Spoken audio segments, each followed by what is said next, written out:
अस्सलाम वालेकुम जी दोस्तों, की हाल आ? ठीक हो? अच्छा दोस्तों, हर घर ਦੇ ਵਿੱਚ ਕੁਝ ਲੋਕ, ਕੁਝ ਅਫਰਾਦ ਮੇਲ ਐਸੇ ਹੁੰਦੇ ਨੇ ਜਿਨ੍ਹਾਂ ਦਾ ਮਕਸਦ ਸਿਰਫ ਖਾਣਾ, ਸੌਣਾ ਤੇ ਮੋਬਾਈਲ ਦੇਖਣਾ ਹੁੰਦਾ ਹੈ। ਵਾਲਿदैन ਬੜੇ ਪਰੇਸ਼ਾਨ ਹੁੰਦੇ ਨੇ ਕਿ ਇਹ ਬੱਚਾ ਕੋਈ ਕੰਮ ਕਰੇ ਤਾਂ ਕਿ ਇਹ ਕੱਲ੍ਹ ਨੂੰ ਆਪਣੀ ਜ਼ਿੰਦਗੀ ਨੂੰ ਆਸਾਨੀ ਨਾਲ ਗੁਜ਼ਾਰ ਸਕੇ। ਅਤੇ ਵਾਲਿदैन ਉਹਨਾਂ ਨੂੰ ਕਹਿੰਦੇ ਵੀ ਆ ਕਿ ਬਈ ਬੱਚਾ ਤੂੰ ਕੋਈ ਕੰਮ ਕਰ, ਅਤੇ ਉਹਦਾ ਮਾਇੰਡ ਨਹੀਂ ਹੁੰਦਾ, ਉਹ ਕੋਈ ਕੰਮ ਨਹੀਂ ਕਰਦਾ। ਜਿੰਨਾ ਮਰਜ਼ੀ ਕਹਿੰਦੇ ਰਹੋ, ਜਿੰਨਾ ਮਰਜ਼ੀ ਗੁੱਸੇ ਹੁੰਦੇ ਰਹੋ, ਲੇਕਿਨ ਉਹਦੇ 'ਤੇ ਜੂੰ ਤੱਕ ਨਹੀਂ ਰੀਂਗਦੀ। ਉਹਦਾ ਬਸ ਮਕਸਦ ਇੱਕੋ ਹੀ ਆ ਵੀ ਰੋਟੀ ਦੇ ਟਾਈਮ ਰੋਟੀ ਖਾ ਲਈ, ਮੋਬਾਈਲ ਦੇਖ ਲਿਆ, ਸੌਂ ਗਿਆ। ਅਤੇ ਦੋਸਤੋ, ਐਸੇ ਜਿਹੜੇ ਅਫਰਾਦ ਹੁੰਦੇ ਨੇ ਇਹ ਵਾਲਿदैन ਨੂੰ ਬਹੁਤ ਪਰੇਸ਼ਾਨ ਕਰਦੇ ਨੇ। ਉਹਨਾਂ ਦੀ ਵਜ੍ਹਾ ਤੋਂ ਵਾਲਿदैन ਬਹੁਤ ਪਰੇਸ਼ਾਨ ਹੁੰਦੇ ਨੇ ਅਤੇ ਵਾਲਿदैन ਉਹਨਾਂ ਦੇ ਮੁਸਤਕਬਲ ਦੇ ਬਾਰੇ ਬੜੇ ਫਿਕਰਮੰਦ ਹੁੰਦੇ ਨੇ ਕਿ ਇਹ ਸਾਡਾ ਬੱਚਾ ਕੁਛ ਕਰੇ, ਆਪਣੇ ਪੈਰਾਂ 'ਤੇ ਖਲੋਵੇ।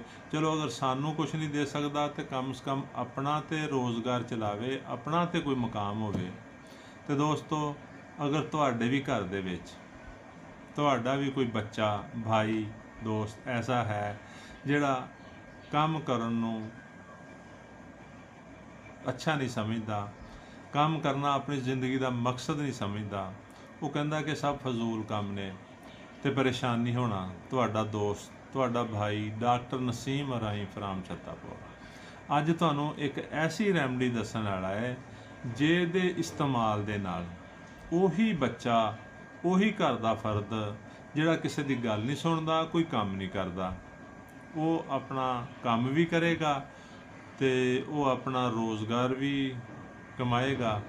ਯਾਨੀ ਉਹਦਾ ਮਾਇੰਡ ਚੇਂਜ ਹੋ ਜਾਏਗਾ। ਇਹ ਮਾਇੰਡ ਚੇਂਜ ਮੈਡੀਸਨ ਆ। ਅਤੇ ਦੋਸਤੋ, ਕਰਨਾ ਕੀ ਆ, ਅਗਰ ਕਿਸੇ ਨੂੰ ਇਹ ਮਸਲਾ ਦਰਪੇਸ਼ ਹੈ, ਘਰ ਦੇ ਵਿੱਚ ਕੋਈ ਬੱਚਾ ਇਸ ਤਰ੍ਹਾਂ ਦਾ ਢੀਠ ਹੈ, ਹੋਮਿਓਪੈਥਿਕ ਦਵਾ ਔਰਮਮੈਟ CM ਦੇ ਵਿੱਚ ਇੱਕ ਖੁਰਾਕ ਉਹਨੂੰ ਦਿਓ। ਦੂਸਰੇ ਦਿਨ ਮੈਂਗੈਨਮ CM ਦੇ ਵਿੱਚ ਇੱਕ ਖੁਰਾਕ ਉਹਨੂੰ ਦਿਓ। ਅਗਰ ਤੁਹਾਨੂੰ ਜ਼ਰੂਰਤ ਪੜੇ ਤਾਂ ਦੂਸਰੇ ਮਹੀਨੇ ਤੁਸੀਂ ਫਿਰ ਦੇ ਸਕਦੇ ਹੋ, ਲੇਕਿਨ ਇੰਨੀ ਨੌਬਤ ਨਹੀਂ ਆਏਗੀ। 1 ਮਹੀਨੇ ਦੇ ਵਿੱਚ ਹੀ ਉਹਦਾ ਮਾਇੰਡ ਚੇਂਜ ਹੋ ਜਾਏਗਾ, ਬਲਕਿ ਚੰਦ ਦਿਨਾਂ 'ਚ ਮਾਇੰਡ ਚੇਂਜ ਹੋ ਜਾਏਗਾ ਔਰ ਉਹ ਕੰਮ ਕਰਨਾ ਸ਼ੁਰੂ ਕਰ ਦੇਗਾ। ਅਤੇ ਦੋਸਤੋ, ਸਾਡੀ ਵੀਡੀਓ ਨੂੰ ਲਾਈਕ ਕਰੋ, ਸ਼ੇਅਰ ਕਰੋ ਤਾਂ ਕਿ ਮਜ਼ੀਦ ਲੋਕਾਂ ਤੱਕ ਪਹੁੰਚੇ, ਔਰ ਸਾਡੇ ਅਕਾਊਂਟ ਨੂੰ ਫਾਲੋ ਕਰੋ ਤਾਂ ਕਿ ਤੁਹਾਡਾ ਔਰ ਸਾਡਾ ਰਾਬਤਾ ਰਹੇ। ਸ਼ੁਕਰੀਆ। ਅੱਲਾ ਹਾਫਿਜ਼।